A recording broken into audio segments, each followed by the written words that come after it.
Okay student, आज हमारा practical है to determine the internal resistance of a primary cell by potentiometer.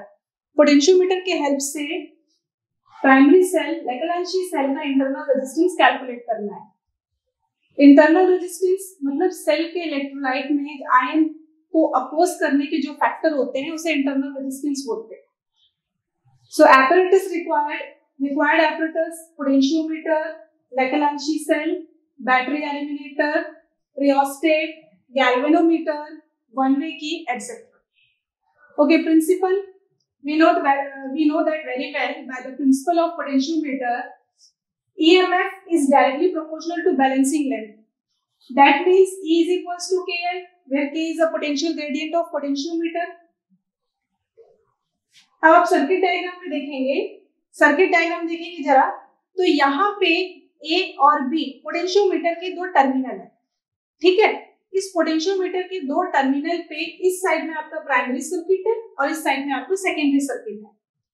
Secondary circuit में उस cell को रखा जाता है जिसका हमको इंटरनल रेजिस्टेंस निकालना है, ईएमएफ कैलकुलेट करना है। तो हमारे पास एक सेल है, ये सेल ई है। ये सेल के पैरेलली हमने एक रेजिस्टेंस बॉक्स अटैच किया। रेजिस्टेंस बॉक्स के साथ एक की K2 है। अगर ये की ओपन है तो की ओपन होने से सेल के दोनों इलेक्ट्रोड के बीच में जो पोटेंशियल डिफरेंस होगा वो पोटेंशियल डिफरेंस होता है electromotive force. That means in the case of open circuit the potential difference ends of the electrode of the cell is called electromotive force. अगर मैं की को क्लोज कर दूं, तो क्लोज करने से सर्किट में करंट फ्लो स्टार्ट हो जाएगा। रेजिस्टेंस बॉक्स इंक्लूड हो जाएगा। इस केस में सेल के दोनों एंड के बीच में जो पोटेंशियल डिफरेंस होगा उसे बोलेंगे टर्मिनल वोल्टेज। इसका मतलब एक बार सेल के लिए पोटेंशियल डिफरेंस को बोलेंगे ईएमएफ। जब सर्किट चालू हो जाएगा मतलब कि प्रेस हो जाएगा तो उस केस में सेल के दोनों इलेक्ट्रोड के बीच के वोल्टेज को बोलेंगे टर्मिनल वोल्टेज। दो केस में हमको इसलिए बैलेंसिंग लेंथ कैलकुलेट करना है। तो first, if L1 is the balancing length for Leclanche cell, अगर हमारे पास की जो है ओपन है तो इस केस में हमारे पास सेल है, सेल ई के लिए बैलेंसिंग लेंथ निकालेंगे तो बैलेंसिंग लेंथ होगा L1। By the principle of potentiometer, E is equals to KL1. L1 is particular for cell. In the case of open circuit,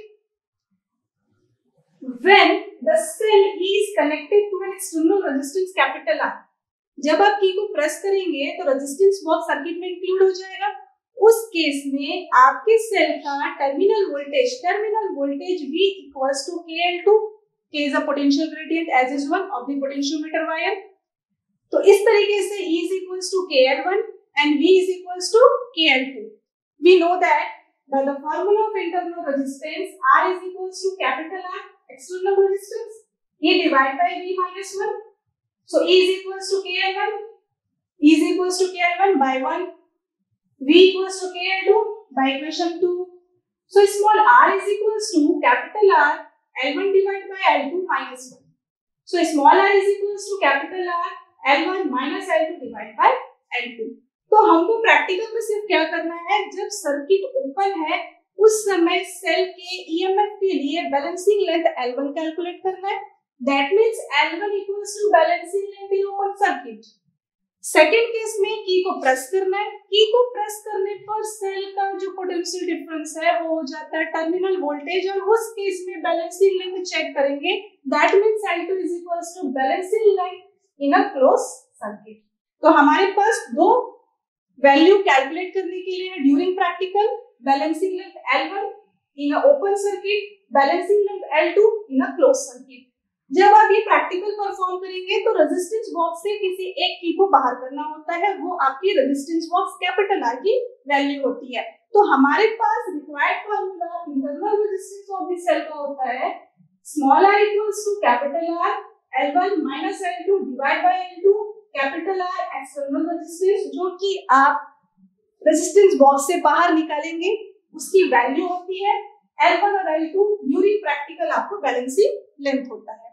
ठीक है, प्रैक्टिकल परफॉर्म करते हैं। ओके स्टूडेंट, ये है आपके पास पोटेंशियोमीटर। पोटेंशियोमीटर में ये आपके पास एक टर्मिनल ए है, एक टर्मिनल बी है। ये आपके ऊपर डिपेंड करता है कि आप इसे भी ए इसे भी बी ले सकते हैं। एक पॉजिटिव टर्मिनल होता है, एक नेगेटिव टर्मिनल होता है। इसे पॉजिटिव टर्मिनल इसलिए बोला गया है क्योंकि इससे मेरे सेल बैटरी एलिमिनेटर के प्लस पॉइंट अटैच है। तो पोटेंशियोमीटर के दो terminal, point A and point B. इस पोटेंशियोमीटर में मेरे पास 10 स्ट्रिंग कंटेन है। 1 2 3 4 5 6 7 8 9 10। हर एक स्ट्रिंग की लंबाई 100 सेंटीमीटर है। इसका मतलब मेरे पोटेंशियोमीटर पे 10 मीटर लेंथ स्ट्रिंग है। स्ट्रिंग में वैल्यू को रीड करने के लिए एक स्केल है। इस स्केल में लोअर और अपर दोनों जगह रीडिंग है। अगर आपकी रीडिंग 1 3 5 9 इस तरीके की स्ट्रिंग में आएगी तो आप अप डायरेक्शन की स्केल की रीडिंग को पढ़ेंगे। अगर आपकी स्ट्रिंग में बैलेंसिंग लेंथ का वैल्यू 2 4 8 10 इस टाइप की स्ट्रिंग में आएगी तो आप स्केल की लोअर वाली रीडिंग को रीड करेंगे। ठीक है, अब देखते हैं इसका कनेक्शन। तो आपको पता है कि जब भी इस तरीके का कनेक्शन होता है इसमें एक प्राइमरी ऑक्सिलरी सर्किट होता है, एक सेकेंडरी सर्किट होता है। प्राइमरी सर्किट तो सबसे पहले ये बता चुकी हूँ कि ये आपका पॉजिटिव टर्मिनल है क्योंकि आपने सेल के पॉजिटिव पॉइंट को जोड़ा है इसलिए। तो पॉजिटिव टर्मिनल है तो ये आप देख सकते हैं बैटरी एलिमिनेटर। ठीक है, ये बैटरी एलिमिनेटर 3 वोल्टेज पर सेट करके रखा हुआ है। ये उसका पॉजिटिव टर्मिनल है। मैंने पॉजिटिव टर्मिनल को एक पॉइंट ए से अटैच कर दिया, कनेक्ट कर दिया। बैटरी एलिमिनेटर के नेगेटिव पॉइंट को, नेगेटिव वायर को एक की के हेल्प से रियोस्टेट के एक पॉइंट और रियोस्टेट के दूसरे पॉइंट से होते हुए वापस पोटेंशियोमीटर के सेकेंड टर्मिनल से कनेक्ट कर दिया। तो आपको समझ में आ रहा है, इस तरीके से हमारा circuit positive to negative complete हो गया। ये हमारा प्राइमरी सर्किट है और प्राइमरी सर्किट का ये की है। इसको प्रेस करने से हमारा प्राइमरी सर्किट एक्टिव हो जाता है। ठीक है, प्राइमरी सर्किट के बाद ये आप देख रहे हैं, ये आपका लेकेलांची सेल है। लेकेलांची सेल पे इलेक्ट्रोलाइट अमोनियम क्लोराइड है। अमोनियम क्लोराइड NH4Cl, जिसकी इंटरनल रेजिस्टेंस का कैलकुलेशन करना है। ये कार्बन का रॉड, ये कार्बन रॉड लेकेलांची सेल में एनोड का वर्क करता है। ये आपके पास जिंक रॉड है। ये जिंक रॉड आपके लेकेलांची सेल में कैथोड का वर्क करता है। लेकेलांची सेल के पैरेलली एक रेजिस्टेंस बॉक्स को अटैच किया गया है। ठीक है, और साथ ही साथ इसमें एक की को अटैच किया गया है। ठीक है, ये जो की है रेजिस्टेंस बॉक्स में, आपने देखा था सर्किट डायग्राम में कि रेजिस्टेंस बॉक्स को सर्किट में एक्टिव भी करते हैं, डिस्कनेक्ट भी करते हैं।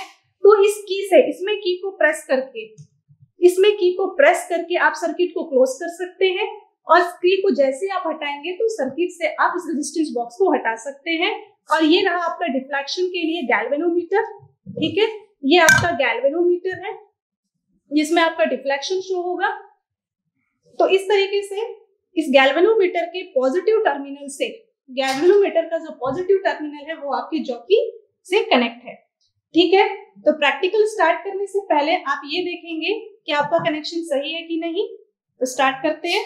ठीक है, ये हमारे पास पोटेंशियोमीटर है। अगर हमारा कनेक्शन सही है तो कनेक्शन सही होने पर पोटेंशियोमीटर के किसी भी एक एंड पर, सपोज टर्मिनल ए पर टच करते हैं तो आप देख रहे होंगे डिफ्लेक्शन एक साइड पे है, और जैसे ही आप दूसरे टर्मिनल पे टच करते हैं तो आप देख रहे होंगे डिफ्लेक्शन दूसरे साइड पे है। इसका मतलब हमारा कनेक्शन सही है। अब कनेक्शन सही होने के बाद आपको पता है पोटेंशियोमीटर नल डिफ्लेक्शन बेस्ड होता है। तो अब आप पता लगाएंगे कि आपको किस स्ट्रिंग पे नल डिफ्लेक्शन ऑब्टेन्ड हो रहा है। तो फर्स्ट स्ट्रिंग डिफ्लेक्शन मिला, सेकेंड, इस तरीके से आप हर स्ट्रिंग में चेक करेंगे। अभी आपको एक ही डायरेक्शन पे मिल रहा है। आप देख रहे होंगे अब दूसरे डायरेक्शन पे जा रहा है। इसका मतलब इसके प्रीवियस स्ट्रिंग पे आपको डिफ्लेक्शन मिल सकता है। स्ट्रिंग पे धीरे धीरे आगे बढ़ते हुए देखेंगे कि किस पॉइंट पर आपको नल डिफ्लेक्शन मिल रहा है। ठीक है, आप देख सक रहे हैं आपको नल डिफ्लेक्शन मिल गया। इस तरीके से आप स्केल पे रीडिंग देखेंगे तो आपको पता चलेगा। आप स्ट्रिंग कैलकुलेट करेंगे तो 1 2 3 4 5, तो आपको पता चलेगा कि आप स्केल में रीडिंग देखेंगे तो आपको नल डिफ्लेक्शन मिला है 530 सेंटीमीटर पे। इसका मतलब ये हो गया कि आपका जो रीडिंग है L1 वो है 530 सेंटीमीटर। अब इसे L1 30 सेंटीमीटर इसलिए बोला गया क्योंकि आप देख सकते हैं कि आपका की जो है वो ओपन है, इसका मतलब ये ओपन सर्किट है।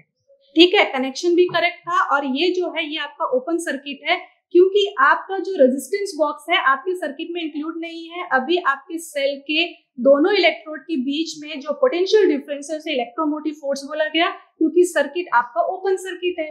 तो इस कंडीशन पे आपने जो बैलेंसिंग लेंथ निकाला वो बैलेंसिंग लेंथ L1 आपके लिए ओपन सर्किट के लिए कैलकुलेट हो गया। अब उसके बाद आपको सर्किट क्लोज करना है, तो सर्किट क्लोज करने के लिए आप की के जरिए से सर्किट को क्लोज किए। सर्किट को जैसे ही क्लोज करेंगे आपका जो एक्सटर्नल रेजिस्टेंस है वो इसमें इंक्लूड हो गया। अब ये क्लोज सर्किट हो गया। अगर सर्किट क्लोज हो गया उसके बाद आप फिर से चेक करेंगे कि आपका सर्किट सही है कि नहीं। वन डायरेक्शन पे डिफ्लेक्शन मैंने एक जगह टच किया, सेकेंड टर्मिनल पे टच करने पर पता चलता है सेकेंड डायरेक्शन पे डिफ्लेक्शन, मतलब आपका कनेक्शन अभी भी ठीक है। अब क्लोज सर्किट में आप फिर से बैलेंसिंग लेंथ देखेंगे। तो क्लोज सर्किट में बैलेंसिंग लेंथ देखने के लिए आपको सबसे पहले रेजिस्टेंस बॉक्स से कुछ रेजिस्टेंस के की को बाहर करना होगा। तो आप देख रहे होंगे 1 ओम, 2 ओम, 2 ओम और 5 ओम, 5 to 7 to 9 और 1 10। मैंने 10 ओम की रेजिस्टेंस को बाहर किया है। तो 10 ओम की रेजिस्टेंस को बाहर करने पर मेरा आर का वैल्यू कितना हो जाएगा 10 ओम। इस तरीके से मेरे आर की वैल्यू भी फाइंड हो गई। अब इस क्लोज सर्किट में पता लगाएंगे हमारा बैलेंसिंग लेंथ कितना है। तो चलिए देखते हैं स्ट्रिंग पे, एक डायरेक्शन पे डिफ्लेक्शन, अभी भी डिफ्लेक्शन, एक एक करके स्ट्रिंग पे चेक करेंगे। अब आगे भी बढ़ते जाएंगे, देखते जाएंगे, ध्यान से देखते जाएंगे। तो आपको दिख रहा होगा आपको नल डिफ्लेक्शन मिल गया है। तो क्लोज सर्किट में 10 ओम रेजिस्टेंस के लिए जब आप देखेंगे तो आपको दिखेगा आपका जो बैलेंसिंग लेंथ है आप एक टर्मिनल से कैलकुलेट करेंगे तो वो आपको पता चलेगा 520। ठीक है, ये बैलेंसिंग लेंथ नोट कर लिए। अब उसके बाद आपने देखा कि आपने जब सर्किट को क्लोज कर दिया और साथ ही साथ रेजिस्टेंस बॉक्स से कुछ की को बाहर कर लिए, सपोज 10 ओम, आपकी कैपिटल आर की वैल्यू 10 ओम हो गई। तो आपने L2 बैलेंसिंग लेंथ देख लिया, कैलकुलेट कर लिए। अब इस एक्सपेरिमेंट को आगे कंटिन्यू करने के लिए, आगे रीडिंग लेने के लिए आप क्या करेंगे, अब इसमें से आप और रेजिस्टेंस की वैल्यू बढ़ा सकते हैं या आप इसमें से रेजिस्टेंस में किसी की को प्रेस करके रेजिस्टेंस की वैल्यू को कम कर सकते हैं। आप 5 ओम के लिए, 4 ओम के लिए, 15 ओम के लिए वैल्यू कैलकुलेट कर सकते हैं। पर आप इस चीज का ध्यान रखेंगे कि हर कंडीशन पे आपको ओपन सर्किट में जो L1 बैलेंसिंग लेंथ है वो सेम मिलेगा, क्योंकि जब भी ओपन सर्किट होगा तो ये की बाहर हो जाएगा। तो जब की बाहर था तो जो आपको L1 एक बार बैलेंसिंग लेंथ मिला था नेक्स्ट टाइम भी वही मिलेगा। आपको अगर प्रैक्टिकल करना है तो हर बार की को प्रेस करके क्लोज सर्किट में रेजिस्टेंस, एक्सटर्नल रेजिस्टेंस की वैल्यू को चेंज करेंगे। तो डिफरेंट वैल्यू के लिए आपको डिफरेंट बैलेंसिंग लेंथ L2 मिलेगा। L1 हर बार आपका सेम होगा। ठीक है, अब कैलकुलेशन करते हैं। तो ऑब्जर्वेशन टेबल में हम देखते हैं स्टूडेंट, तो हमारे पास एक्सटर्नल सर्किट में एक्सटर्नल रेजिस्टेंस कितना था 10 ओम था। 10 ओम का की हमने बाहर निकाला था। बैलेंसिंग लेंथ ओपन सर्किट में 530 सेंटीमीटर मिला था और क्लोज सर्किट में बैलेंसिंग लेंथ हमको 520 सेंटीमीटर मिला था। अब दोनों बैलेंसिंग लेंथ और एक्सटर्नल रेजिस्टेंस कैपिटल आर की वैल्यू को फॉर्मूले में पुट करेंगे तो इंटरनल रेजिस्टेंस हमें मिलेगा 0.19 ohm. Same practical, same reading different resistance के लिए आप निकालेंगे। यहाँ पे आप 10 के साथ 5, 2, 15 डिफरेंट के लिए आप वैल्यू निकालेंगे तो आपको क्लोज सर्किट के लिए जो बैलेंसिंग लेंथ इसकी वैल्यू डिफरेंट मिलेगी, लेकिन ओपन सर्किट के लिए सारी वैल्यू आपको सेम मिलेगी। तो आपका 530 सेम होगा, बट आपका क्लोज सर्किट में वैल्यू डिफरेंट होगा क्योंकि आप रेजिस्टेंस की वैल्यू चेंज करेंगे। तो जैसे जैसे रेजिस्टेंस की वैल्यू चेंज करेंगे आपको उसकी वैल्यू चेंज मिलेगी और उसके हिसाब से आपको internal resistance of cell calculate करना है। Thank you.